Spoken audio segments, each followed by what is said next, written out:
Summer में घाव खाता है उसी का नाम होता है, हुई उस वेदना में भी मधुर एहसास होता है। चोट खाए जो पत्थर कभी छीनी हथौड़ी से, वही पत्थर कभी मंदिर में भगवान होता है। अभिवादन स्वीकार करिए बलवीर कश्यप का। आप देख रहे हैं यूपी खबर घर तक। दोस्तों, यूपी खबर की हमेशा मुहिम रहती है ऐसी स्टोरीज आपके सामने लेकर आऊं जिससे समाज में वो सभी लोग लाभान्वित हों और जिसकी जागरूकता से लोग जो है विकास की मुख्य धारा में जुड़ते हुए देश को समृद्ध बनाने का प्रयास करें। आज हमारी मौजूदगी सीता इंटर कॉलेज में है। अगर हम स्कूलों की बात करें, कॉलेजेस की बात करें, ये वही कॉलेजेस हैं जो हमें या हमारे देश को engineers, doctors, IAS, PCS, leaders ऐसे महान विभूतियों को देते हैं। लेकिन अगर हम बात करें सीता इंटर कॉलेज की, उत्तर प्रदेश में एक ऐसा ये इंटर कॉलेज है जो उत्तर प्रदेश में टॉपर्स देता है यूपी बोर्ड को। जी हाँ, ये बात इसलिए कह रहा हूं दोस्तों, अगर हम बात करते हैं सीता इंटर कॉलेज की, तो पिछली बार भी यूपी बोर्ड में जो है परचम टॉप का लहराया था इसी कॉलेज के स्टूडेंट्स ने, इस बार भी। लेकिन आज हमारे साथ बात करने के लिए मौजूद है प्राची निगम जी, जिन्होंने हाई स्कूल में टॉप किया। उनसे बात करेंगे क्योंकि ये परिचय के मोहताज नहीं है। आज हमारा आगमन महमूदाबाद में था तो जरूर इनसे मिलने की कोशिश की और आज हमारे साथ में है। सबसे पहले प्राची निगम जी, यूपी खबर घर तक में हार्दिक स्वागत है आपका। Thank you sir. Prachi ji, अगर हम बात करें आपके स्टडी की, आपके पढ़ाई की, जिसको लेकर उत्तर प्रदेश ही नहीं अपितु पूरे भारत के लोग जो है आपको जानते हैं। जब आपने यूपी टॉप करा था हाई स्कूल में, उस समय आपको क्या महसूस हो रहा था, क्या फील हो रहा था?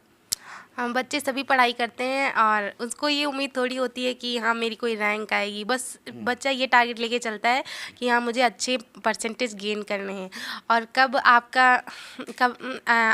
जब पेपर दे के आते हैं और टीचर्स के द्वारा अच्छे मार्क्स दिए जाते हैं तो संभवतः सी बात है कि रैंक आ गई। जी, आपको क्या लगता था कि आप टॉप कर रही हैं? जैसे कि जब आप पढ़ाई कर रही उस समय एक एहसास हो जाता है कि हम इतना स्कोर कर लेंगे, ऐसा कुछ था आपके साथ में? हाँ, ये था कि अपना पूरा देती थी जितना मुझसे हो सकता था और जितना मैं पढ़ पाती थी उतना पढ़ती थी। और ये कभी नहीं सोचा था कि मुझे फर्स्ट रैंक लानी, बस मैं इतना था कि मुझे अच्छे परसेंटेज गेन करने हैं और स्कूल में भी मेरी रैंक आनी चाहिए। और इसी तरह जैसे कि जो एक्टर्स होते हैं वो अपनी मूवी को रिलीज़ करते हैं, बनाते टाइम उनको मूवीज़ जो जब शूट करते हैं उनको शूटिंग टाइम नहीं पता होता है कि हाँ मेरी मूवी जो है इतनी ज़्यादा हिट हो जाएगी। वो अपना बेस्ट देते हैं, 100% देते हैं।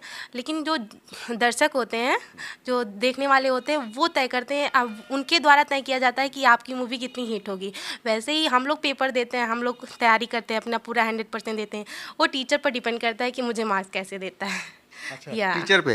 अच्छा, मुझे तो लगता है कि आपकी जो मेहनत है, जो आपने मेहनत करी है, जिस तरीके से आपने, जैसे आप क्वेश्चन लिखते हैं, हाँ। तो सभी टीचर्स की जो समझ होती है अलग अलग होती है। किसी टीचर को किसी तरह का आंसर पसंद होता है, तो शायद संभवतः सी बात है कि उनको आंसर अच्छे लगे होंगे मेरे जो लिखे थे।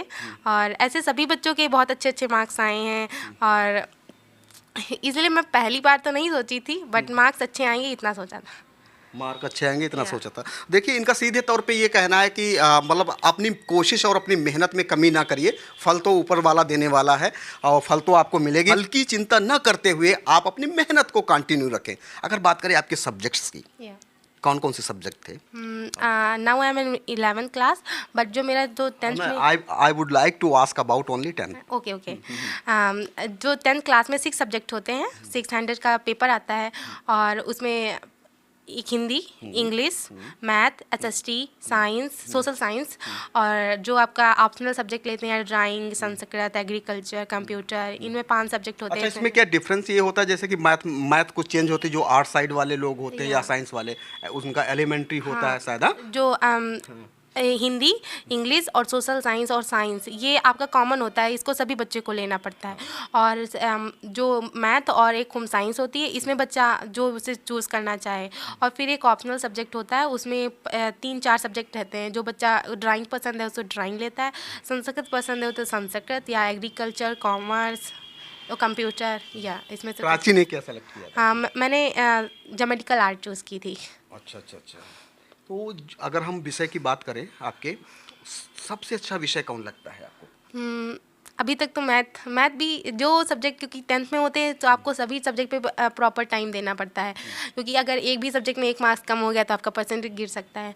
तो जो इस समय बच्चे हैं उनको अपने आप सोचें कि मुझे मैथ ही मैथ पढ़ लेनी है, मैथ में 100 आ जाएंगे, हिंदी में 80 आए तो आपका बहुत टारगेट जो परसेंटेज है वो कम हो जाएगा। तो ऐसे सभी सब्जेक्ट को अपने बैलेंस करके चलना है। ये था 10th में। कितना परसेंटेज आया था? 98.50%। मैक्सिमम मार्क्स किस सब्जेक्ट में थे आपके? मैक्सिमम हम 3 सब्जेक्ट में थे, मैथ्स में, साइंस में एंड ड्राइंग में। 100? या क्या बात है। 100 में से 100 नंबर लाना कोई आम बात नहीं है। इस बेटी ने मेरे कॉलेज में बहुत सारे बच्चे 100 में 100 मार्क्स थे उनके। या बहुत सारे बच्चे हाँ, ऐसे। 25 अबाउट। जब आपका रिजल्ट आया था कब पता चला कि आपने टॉप कर दिया? ब्रेकिंग न्यूज कब बन गया? थोड़ी देर बाद जब रिजल्ट आया तो फर्स्ट ऑफ मैंने अपने फ्रेंड्स लोगों के देखे मार्क्स, फिर अपना भी देखा, और फिर बाद में टीचर्स के फ़ोन आने लगे कि तुम्हारी फर्स्ट रैंक है, तो उससे पता चला। अगर बात करें टीचर्स की, तो कौन सा टीचर, किस सब्जेक्ट का टीचर आपको ज़्यादा पसंद? हाँ, मैं ऐसा तो नहीं कह सकती, क्योंकि मेरे सभी टीचर्स जो पढ़ाते हैं अच्छा पढ़ाते हैं, और सभी टीचर फेवरेट हैं। हाँ, मैं प्रॉपर नाम नहीं लूँगी। फिर भी उनमें कौन? नहीं। मतलब स्पेसिफिक नाम नहीं बताना चाहती। जितने भी टीचर्स हैं बहुत अच्छा। कैसा माहौल रहता है क्लास का? क्लास में सभी टीचर फ्रेंडली रहते हैं, जो भी पूछो बताते हैं, और मोटिवेट करते भी हैं कि हाँ ऐसे ऐसे करना है। सब बेस्ट है टीचर। क्या लगता है प्राची को कि जब आपने टॉप नहीं किया था और जब टॉप कर दिया उसमें कुछ परिवर्तन आया स्कूल में, जो है कुछ अच्छा सा ट्रीटमेंट? हाँ, परिवर्तन तो आ ही जाता है बहुत ज़्यादा। हाँ। क्या क्या परिवर्तन आया? मैं जैसे लोगों से बातें कर, जो लोग जान जाते हैं कि हाँ प्रॉपर तरीके से वो जी जी। या तो आप अपने माता पिता को अपना सबसे बड़ा आइडल मानती हैं या टीचरों को, या दोनों को? बोथ। या क्योंकि टीचर क्या होता है कि कहते हैं कि सब धरती कागज करूं लेखन सब बन रहा है, सात समुद्र की मछ करूं गुरुगुण लिखा न जाए। गुरु से बड़ा कोई नहीं होता है, ऐसा प्राची मानती हैं, और ये मानना इनका सही भी है। जब आपने पास किया, इंटर टॉप कर दिया, कहाँ कहाँ से फ़ोन आए, किन किन लोगों ने अप्रोच किया आपको, कहाँ कहाँ से आपको अवार्ड मिले? अवार्ड बहुत सारे लोगों से भी, मैं जस्ट मुंबई भी गई थी, और मैं योगी आदित्यनाथ सर से भी मिली थी। मुंबई में किससे मिली? मुंबई में मैं राजकुमार राव सर, सोनम कपूर सर, और साक्षी सिंधवानी मैम, बरखा दत्त मैम, और मैं बहुत सारे लोगों काफी से। सेलिब्रिटीज हाँ, से बहुत मिले। सारे। या कैसा लगा था मिलके? क्या उन लोगों ने बोला आपके लिए, क्या संदेश दिया वहाँ पे? बहुत जब मैं मिली तो मैं भी बहुत खुश थी, और उन लोगों ने भी बहुत सारी मतलब कि करेजफुल किया मुझे। या मतलब अच्छा लगा आपको? अच्छा, उनसे मिलके किसको नहीं अच्छा लगे। उत्तर प्रदेश के मुख्यमंत्री जी से मिली, क्या महसूस हो रहा था, क्या कहा उन्होंने? हम बहुत ज़्यादा बात तो नहीं होती है, बट उन्होंने पूछा था आपके साथ कौन आया है, तो मैंने मम्मी पापा को नाम बताया था। मम्मी पापा को लेके गई थी? मम्मी पापा गए थे। अब क्या बनना चाहती है प्राची? अभी तो आपने हाई स्कूल तो टॉप कर दिया, आप 11th में हैं इस बार। इस समय मैं 11th में हूँ, और अभी तो मुझे फुल फोकस 12 पे करना है। उसके बाद मुझे कंपटीशन की तैयारी करनी है। उसके बाद कंपटीशन की तैयारी। या तो कंपटीशन में यूपीएससी? नहीं, मैं अभी नहीं बता सकती, क्योंकि मैं अभी 12 में हूँ। फिर क्योंकि आप ऐसे, आपको बता दूँ कि आप लोग आपको टारगेट करेंगे फर्स्ट ऑफ ऑल, और अपने ड्रीम को और फिर अभी सिचुएशन कोई भी बन सकती है, मेरा मन बदल सकता है कि मुझे ये नहीं करना, ये करना है, तो उसके मैं अभी 12 पे। क्या लगता है आपको, ट्रोल करने से जो हमारी क्षमताएं हैं कमज़ोर होती हैं? क्या लगता है प्राची को, क्या लगता है इसमें? नहीं, ऐसा नहीं है। मैं बहुत सारे ऐसे इंटरव्यू दे चुकी हूँ, बार बार बात करना, और ऐसा नहीं है, आप जैसा सोचते हैं बस आपके माइंडसेट पे डिपेंड करता है कि आप उसको कितना डीपली ले रहे हैं, ये इस पे डिपेंड करता है। एक गाना था बॉलीवुड में, कुछ तो लोग कहेंगे, लोगों का काम है ना? कहना। या तो लोग तो बोलते हैं, और लोग उन्हीं को बोलते हैं जो बहुत ज़्यादा फेम करते हैं, या कुछ ऐसा एडवेंचरस काम करते हैं, या कुछ इन्वेंशन कर देते हैं। तो हमें ट्रोल से नहीं डरना चाहिए। क्या क्या कहते हैं प्राची इस पे?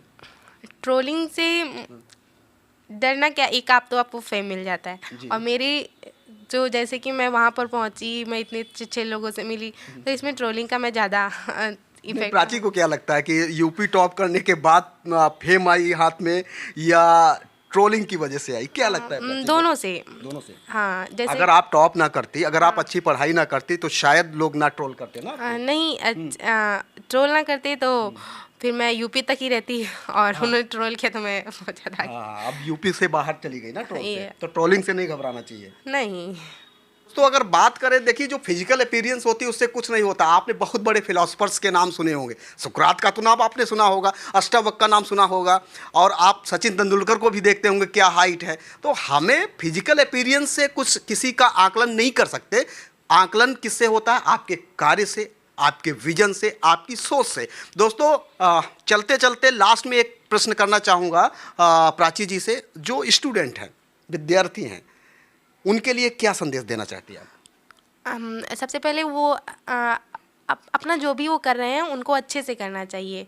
जैसे कि आपको केवल आपको पढ़ने के लिए मम्मी पापा कहते हैं कि पढ़ो केवल, तो सबसे पहले आपको अपने अभी स्टडी फोकस करनी चाहिए।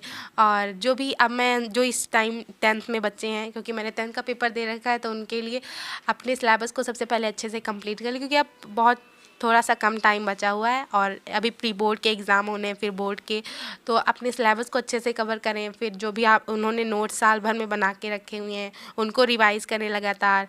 और एसएसटी में मैप की फीलिंग जो होती है उसको अच्छे से, कहाँ पर कौन सा स्टेट है और कौन सी जो भी है उसमें, उसको अच्छे से तैयार करें। और अपने सब्जेक्ट को प्रॉपर टाइम दे। अब अनसॉल्व प्रीवियस ईयर क्वेश्चन जो आते हैं उनको अच्छे से सॉल्व करने, तो कम से कम 7-8 साल के तो क्वेश्चन पेपर सॉल्व करने पड़ेंगे। और फिर अपनी अच्छे से तैयारी करें और जो भी अब जो टाइम है उसको अच्छे से यूटिलाइज़ करें और जितना अपना वो दे सकते हैं बेस्ट देने की वो कोशिश करें। देखिए समय की बात कही, कहते हैं लोग, समय को जिसने नहीं देखा उसे हटना पड़ा, बच गया तलवार से जो फूल से कटना पड़ा। क्यों न हो कितनी बड़ी, क्यों न हो कितनी कठिन, हर नदी की राह से चट्टान को हटना पड़ा। दोस्तों ये स्टोरी थी प्राची निगम की। आपको कैसी लगी कमेंट बॉक्स में जाके हमें ज़रूर बताएं और देखते रहे यूपी खबर हमारे साथ। यूपी खबर में बने रहने के लिए धन्यवाद। जय हिंद, जय भारत।